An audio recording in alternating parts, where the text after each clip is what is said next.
Hello everyone, welcome to CGP Mentors platform. So, as the notification is going to be released on 28th April, now many of the aspirants are like, can we still clear RBI Gateway exam? Because हमें लगता है कि अब तो notification आ गया है, बहुत सारे बच्चे बहुत टाइम से प्रिपेयर कर रहे हैं. How I am going to beat the crowd जो बहुत टाइम से प्रिपेयर कर रहा है, या अब in the next like 40 to 50 days how can I clear this exam, right everyone? So कुछ भी वीडियो में ऐसे ही हवा में बातें नहीं करेंगे. I just want to tell you one thing that जितना भी डेटा अभी तक हमने कलेक्ट किया है over a period of time like starting from 2021 till 2025, so we have seen this thing everyone, we have seen this thing that around 15 to 20% of the selected candidates actually they started their preparation after the notification was out. So ये data जो हमने इतने साल से इकट्ठा किया उससे हमें ये तो जरूर पता लग रहा है कि if the notification, like even if you are starting your preparation after notification is out, you still have chances to clear this exam. Okay, so the thing is, देखो हर साल 15 से 20% बच्चे करते हैं, आप भी कर सकते हैं, right? So now your question is, can you clear this exam if you start now? So my answer will be yes, definitely.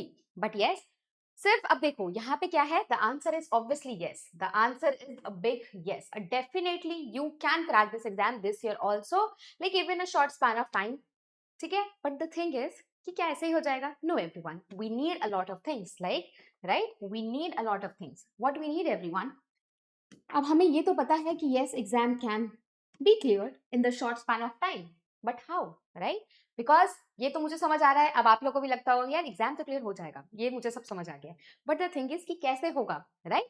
सो कैसे होगा everyone? First of all see, अभी क्या करना है हमें, because your phase one can happen any time in June, right? So आपका exam जून में होगा, तो हमें क्या करना है, now we need to focus more on phase one. यहाँ पे मोर का मतलब पता है क्या समझ रहे हैं आप, कि 90%, 82, sorry everyone, just wait, like 80 to 90% of the time you have to devote to phase 1 now. Like कुछ नहीं होता अगर आपने phase 2 का कुछ नहीं भी पढ़ा है, but still you have to devote 80 to 90% of the time to your phase 1 now. Why I am saying this everyone? Because yes, see, अगर exam crack करना है तो सबसे पहले phase 1 ही crack करोगे, तभी तो phase 2 phase 1 interview की बात होगी ना, right? So it is very very important for you now, because अभी हमारे पास टाइम कम है, एंड अगर आपने पहले ढंग से नहीं पढ़ाई करी है तो अभी आपको ना चाहते हुए भी सिर्फ फेज 1 पे ही ज्यादा ध्यान देना होगा, राइट? सो अभी मैं आपको बताऊंगी आगे जाके, देन यू विल अंडरस्टैंड कि ऐसा कुछ नहीं है कि हम जब पढ़ेंगे तो वो फेज 2 के लिए नहीं होगा. Everything is going to be relevant. Just have patience with me. Okay, just be with me, just be there. Focus on phase 1 more, because now see, if you really want to crack exam this year only, then अभी हमारा focus ना phase 2 की तरफ कम से कम जाना चाहिए. ठीक है, now I will tell you a few things that you can do, just ताकि आपका फेज 2 का प्रिपरेशन थोड़ा बहुत एटलीस्ट होता रहे फेज 1 से पहले, वो भी मैं बताऊंगी in this video. Just have patience everyone. Okay, now the second thing everyone, जैसे मैंने आपको बोला that now we have less time, so we cannot cover everything. Okay, we cannot cover everything, so prioritization is the key. So prioritization is the key. Now what should be your priority? Everything I'm going to tell you in this video everyone. So मैं बस आपको ये बताना चाहती हूँ how involves focusing more on phase 1, and yes, understanding this thing that we cannot cover each and everything, so we have to prioritize things in our life. And prioritization is life में बोला जाता है ना, it is important to prioritise your things everyone, right? So इसलिए exam के लिए भी यही बोलना चाहूंगी कि prioritisation is the key everyone.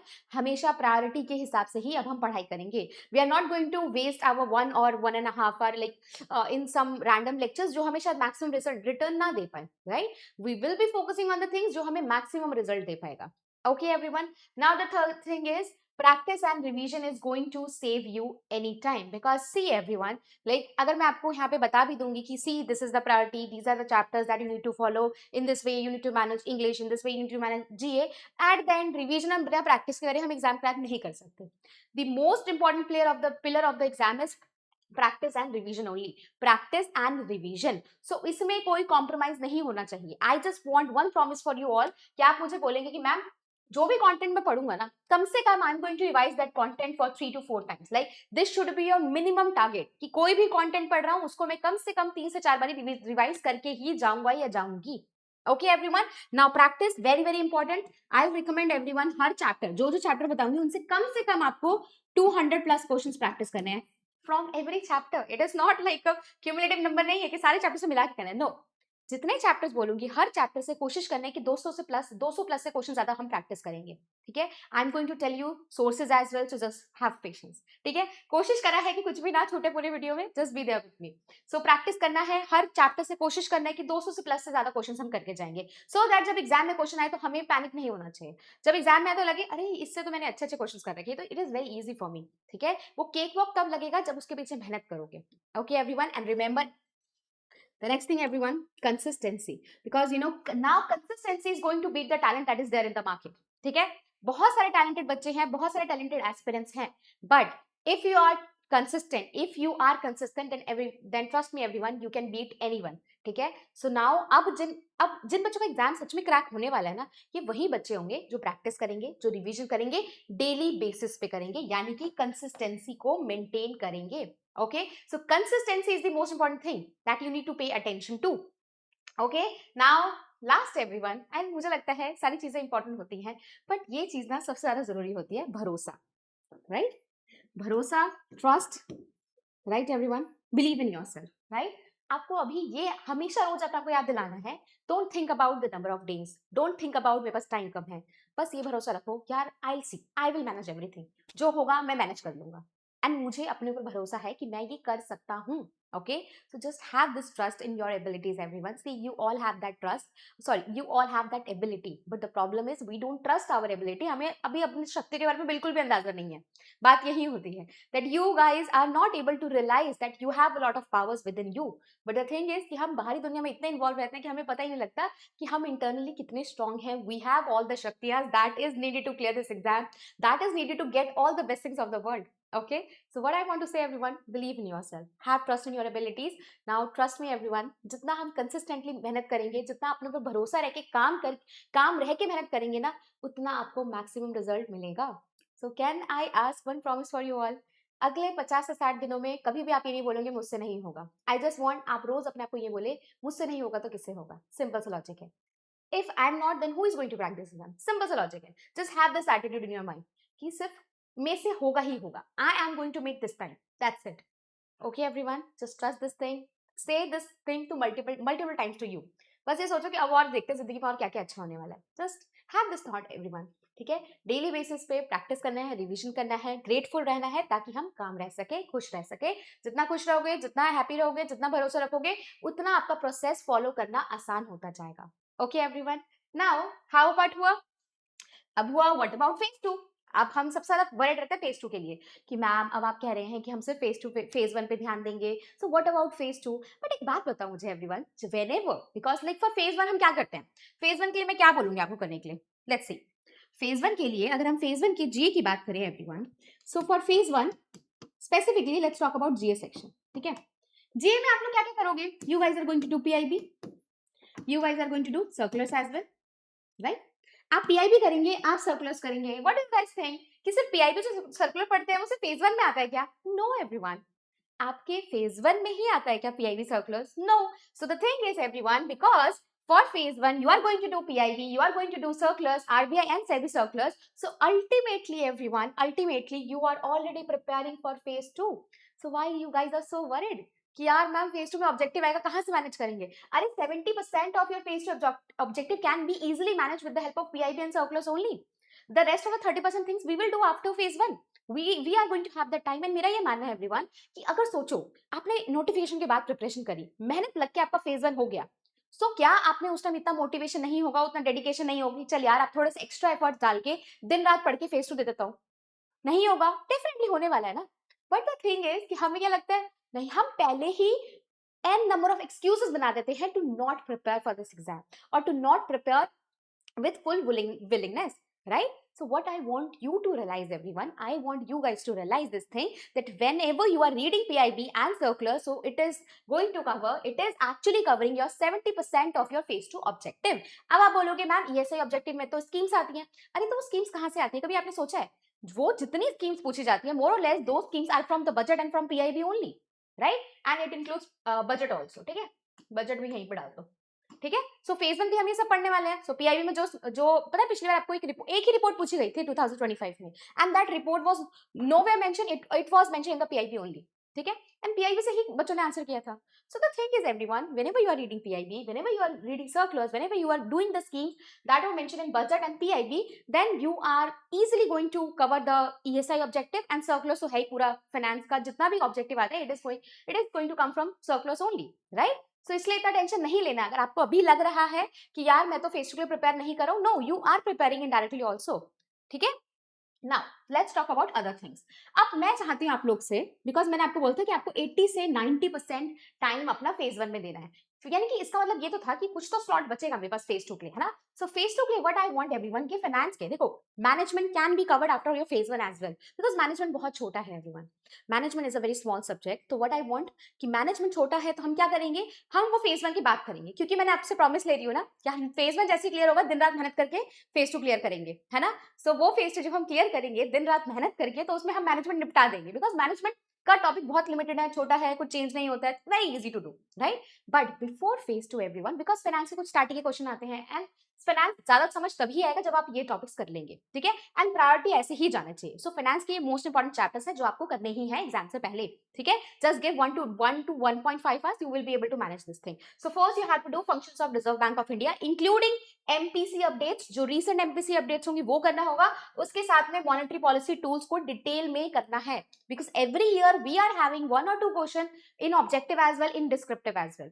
सो ये टॉपिक अच्छे से प्रिपेयर करना है. उसके बाद everyone, primary secondary money and bond market, these markets are very very important for your exam. This is going to create the foundation for you all.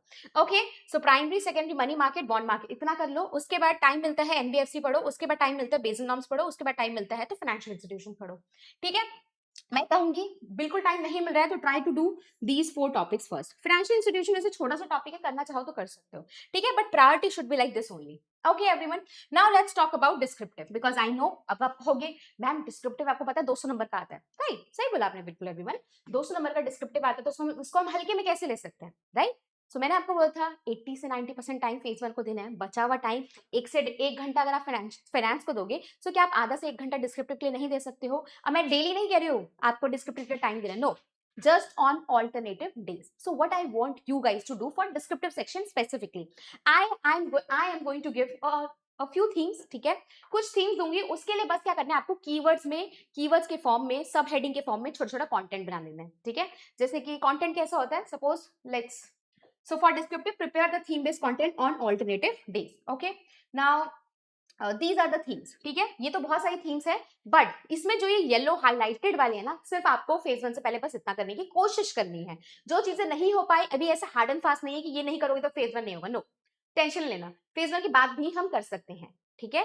But I have highlighted a few topics. Alternative days पे एक theme उठाना है, उससे related content prepare करना है. Content यानी कि कैसा होता है कि suppose you are talking about demographic dividend, so in your content there should be one good definition of demographic dividend, ठीक है. 1 घंटा लगेगा एक टॉपिक को प्रिपेयर करने में, बट ये होगा कि आपका डिस्क्रिप्टिव का एसे और जो ESI के कुछ क्वेश्चंस होते हैं वो यहाँ से सॉर्ट हो जाता है, ठीक है. इवन कभी कभी फाइनेंस में भी चीजें मैच हो जाती हैं, ठीक है.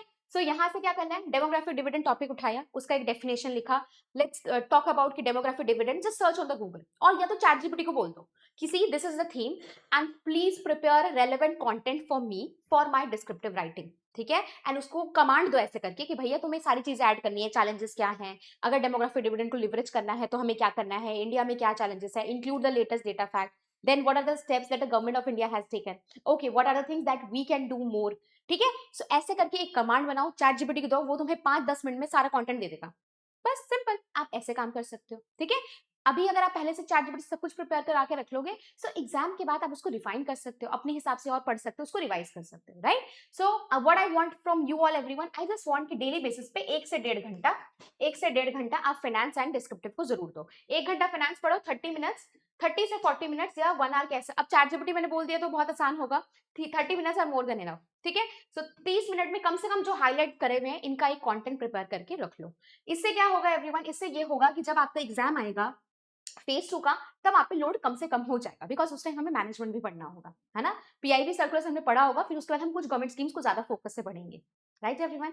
I hope you understood. चलो let's move ahead. Now let's talk about phase 1 now, because at then our aim is to clear phase 1 and see for phase 1. For phase 1 everyone, for phase 1 remember this thing, sectional cut off होती है, हम सबको पता है, right? So sectional cut of के लिए कोशिश करो 35% टारगेट लेके चलना है आपको. This time you can not be like कि ma'am sectional cut off will be around 20-25%. No, the sectional cut off can go up to 35 to 40% as well. 40% worst case scenario में जाएगा because the vacancies are going to be less.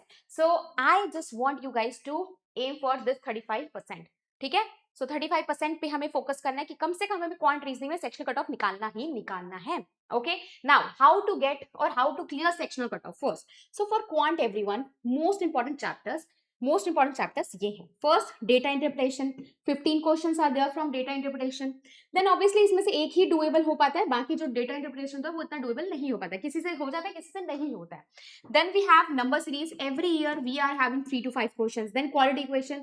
Every year except 2024 3 questions definitely going to come from this particular section. Number system से एक ही question आता है, but the thing is कि number system आपका base बनाता है, because it will help you to understand what is prime number, what is composite number, what is whole number, this and that करके. ठीक है, तो वो आपको number system से पता लगता है, and it is important for you to learn this topic because अगर एग्जाम डिफिकल्ट आएगा तब quality equation and number series में वो लोग यही सब चीजें घुसाएंगे.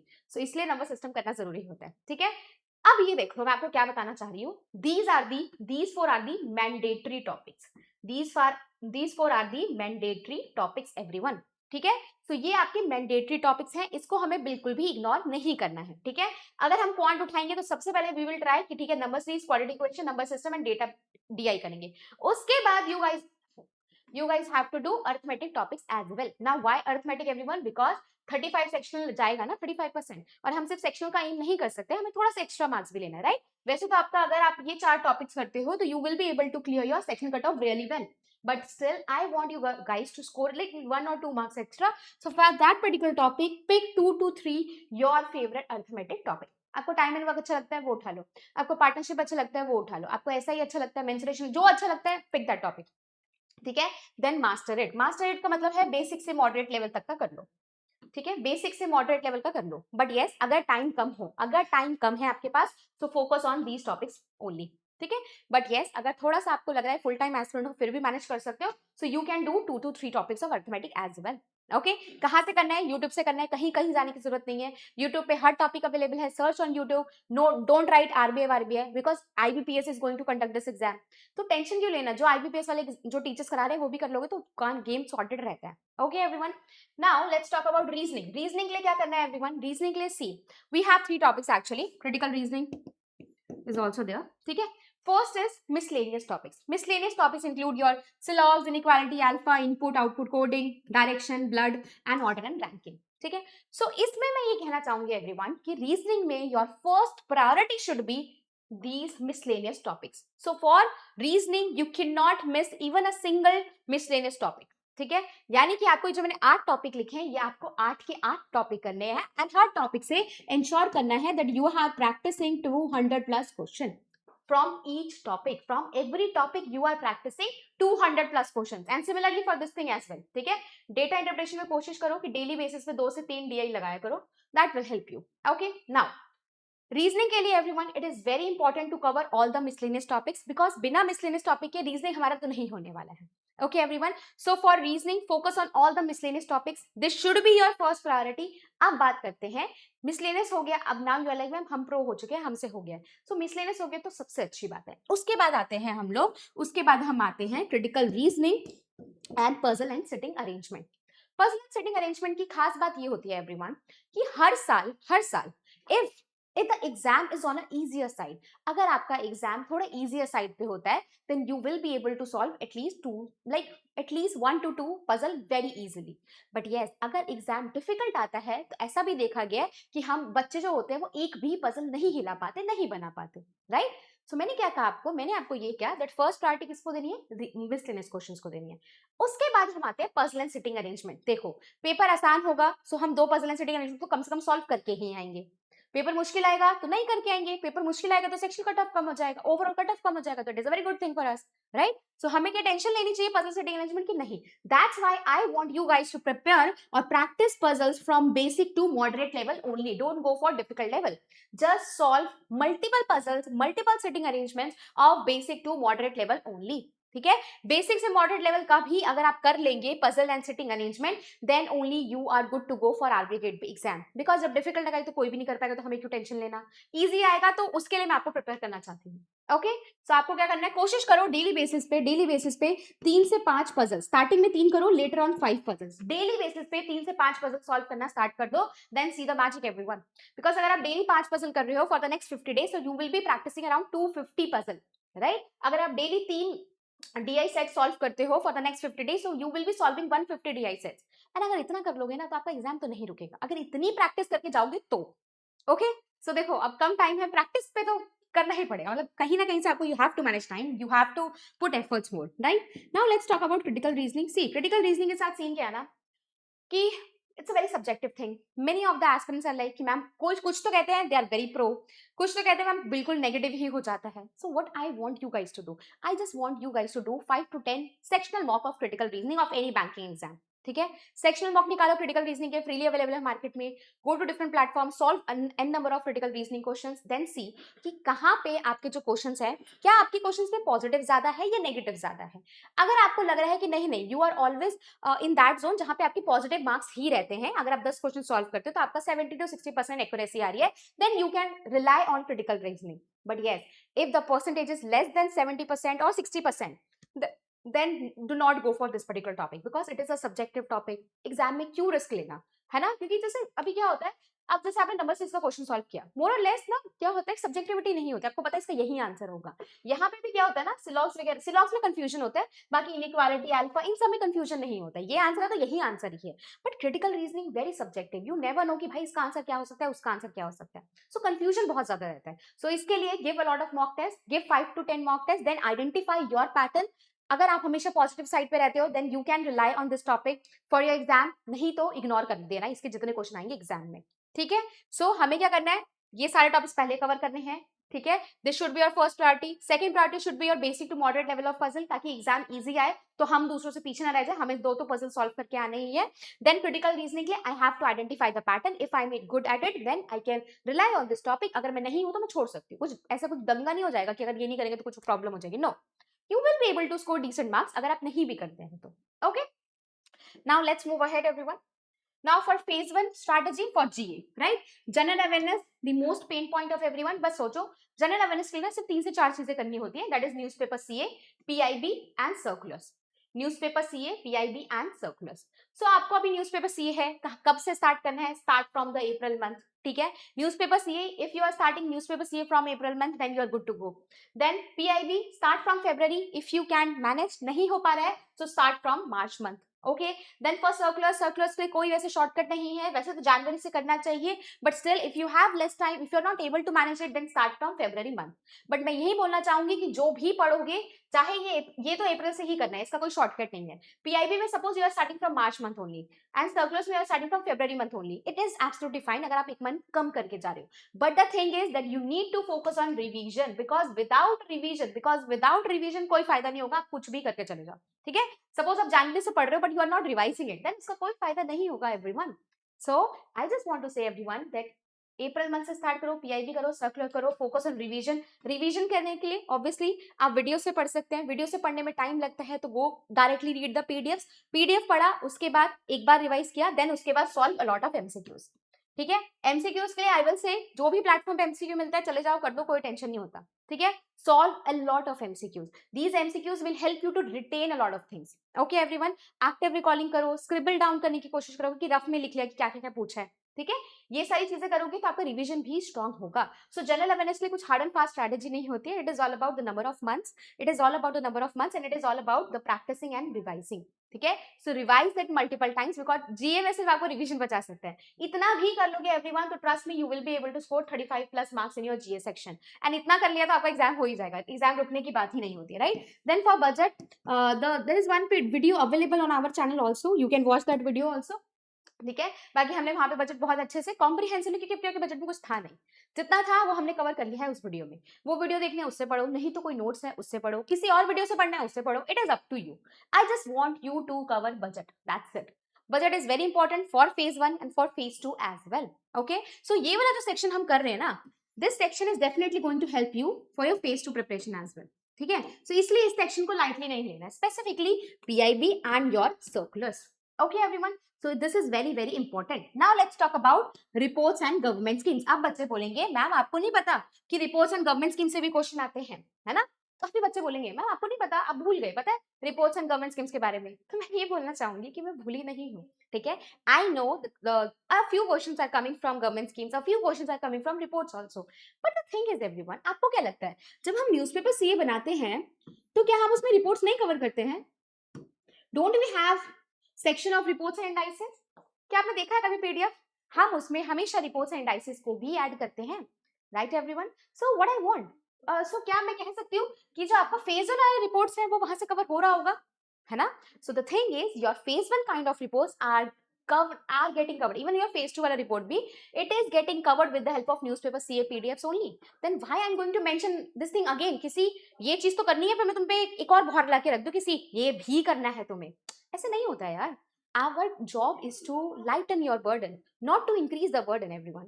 So that's why I'm saying reports की टेंशन मत लो, जो भी आपकी रिपोर्ट्स हैं फेज 1 में आने वाली वो सारी की सारी न्यूज़पेपर सीए में कवर हो रही हैं। सो जब आप ये अप्रैल से करोगे तो क्या होगा, उसमें सब कुछ कवर हो जाएगा। सो परेशान क्यों होना है हमें। Now let's talk about government schemes. Government schemes ma'am आप कहोगे मैम इतना इंपॉर्टेंट है, एब्सोल्युटली करेक्ट। बट आपने कभी देखा है हर साल फेज में कितने क्वेश्चन, फेज 1 में कितने क्वेश्चन आते हैं? मैक्सिमम 4 से 5 क्वेश्चन, मैक्सिमम बोल रही हूँ। 2023 में तो सिर्फ 2 क्वेश्चन आए थे, right.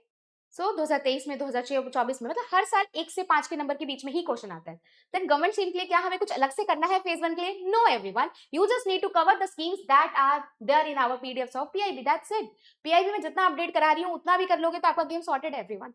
Okay, so just cover the schemes that are mentioned in PIB specifically for phase 1. phase 2 के लिए हम कुछ अलग करेंगे, वो मैं आपको बता दूंगी, but before phase 2 और before phase 1 what you need to do, you need to cover the government schemes from the PIB only. जितना PIB में उतना कर लो, उसी से आता है, उसके बाहर कुछ नहीं पूछा जाएगा आपके फेज 1 में एटलीस्ट, ठीक है।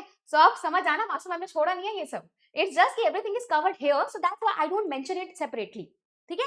क्यों लगे कि अरे ये भी करना है ये भी करना है, why to create burden everyone, ठीक है। एंड बजट कर लेना, very important. Now for English, English के लिए देखो ज्यादा कुछ नहीं होता है। इंग्लिश के लिए ऑल्टरनेटिव डेज पे just solve sectional मॉक्स, just solve sectional मॉक्स, because with time आपको मैं बता रही हूँ इंग्लिश की कितनी वीडियोस देख लो, कितना ग्रामर सीख लो, nothing is going to help. But अगर आपने ये स्ट्रैटेजी फॉलो कर ली ना सेक्शनल मॉक वाली, it is definitely going to increase your marks drastically, ठीक है। धीरे धीरे करके ना खुद ही समझ, सॉल्व करते करते समझ आ जाएगा कि अच्छा यहाँ पे एरर है, अच्छा पैराजम्बल ये बनेगा, इसमें ये गलती हो रही थी, अच्छा आप ठीक है ऐसे करेंगे वैसे करेंगे। You guys are going to understand everything, but yes उसके लिए you have to solve lot of sectional mock test. So English के लिए कुछ भी नहीं करना है, just solve sectional mock test on alternative days and you can give sectional mock of SBI PO prelims level. Starting में आप यहाँ से स्टार्ट करो, फिर उसके बाद धीरे धीरे आप मेंस लेवल का भी दे सकते हैं, ठीक है। सो प्रीलिम्स लेवल एसबीआई पीओ के, अब आप कहोगे मैम टाइमिंग का फर्क है, बट मेरे हिसाब से अगर वो 20 से 25 मिनट में आपसे 40 क्वेश्चन सॉल्व करा रहे तो वो तो अच्छी बात है ना। आरबीआई तो सिर्फ आपसे 25 मिनट में सिर्फ 30 क्वेश्चन सॉल्व कराएगा, सो आपकी स्पीड बढ़ेगी ही ना। सो क्यों परेशान होना कि अभी हमें सेम लेवल का ही कुछ चाहिए, सेम टाइम से टाइम वाला चाहिए, no. Just prepare, just give this mock test multiple times, it will help you, it will increase your speed also and with time accuracy भी बढ़ जाएगी, ठीक है। इंग्लिश के लिए टारगेट करना है कि कम से कम 20+ स्कोर आने ही चाहिए आपकी, ठीक है। चलो now for what are the sources, common sources to practice RBI grade B level questions, ये हर बच्चे पूछते हैं क्वांटम रीजनिंग के लिए इतने सारे क्वेश्चंस कहाँ से प्रैक्टिस करेंगे। so see for basic to moderate level, for basic to moderate level you can practice questions of IBPS clerk, SBI clerk, RRB PO, IBPS PO, SBI PO prelims level questions, right। For moderate to difficult, because IBPS clerk का जो exam होता है वो moderate to difficult में ही आता है। सो उसके लिए आप you can practise IBPS clerk, SBI clerk, RRB PO, IBPS PO, SBI PO mains level questions. So ये मैंने आपको बता दिया है, बेसिक से मॉडरेट करना है तो ये कर लो, डिफिकल्ट करना है तो ये कर लो। And I recommend everyone, I will recommend everyone कि जब भी क्वेश्चंस प्रैक्टिस कर रहे हो तो कोशिश करो कि आईबीपीएस और एसबीआई का जो क्लर्क का मेंस का एग्जाम होता है ना उस तक के क्वेश्चंस प्रैक्टिस कर लोगे तो उससे बाहर कुछ नहीं आता वैसे आरबीआई के एग्जाम में, ठीक है। So IBPS, SBI, IBPS SBI clerk का जो मेन स्टेबिलिटी क्वेश्चन है वहां तक प्रैक्टिस करो, you are good to go for this particular exam, okay. और ये कहाँ मिलेगा? यूट्यूब पे मिलेगा, सब कुछ, everything is available on YouTube. Search for like a lot of teachers are teaching for banking exams ना, search this particular exam and you will get an number of questions, ठीक है। तो आप पूछोगे 200 प्लस क्वेश्चंस कहाँ से practice करेंगे? अरे यूट्यूब से करोगे यार, मैं भी वहीं से करती थी, ठीक है। नाउ बस at the end I just want to say you guys can do it. जो भी प्रोसेस बताए हैं, follow that process, trust that process everyone. Magic is bound to happen, but the thing is उसके लिए you have to trust yourself, you have to trust the process and you can definitely do this, ठीक है। अगर हम सही चीजें सही तरीके से अपने एफर्ट्स एंड एनर्जी एक राइट डायरेक्शन में लगाएंगे, then you can definitely do it everyone.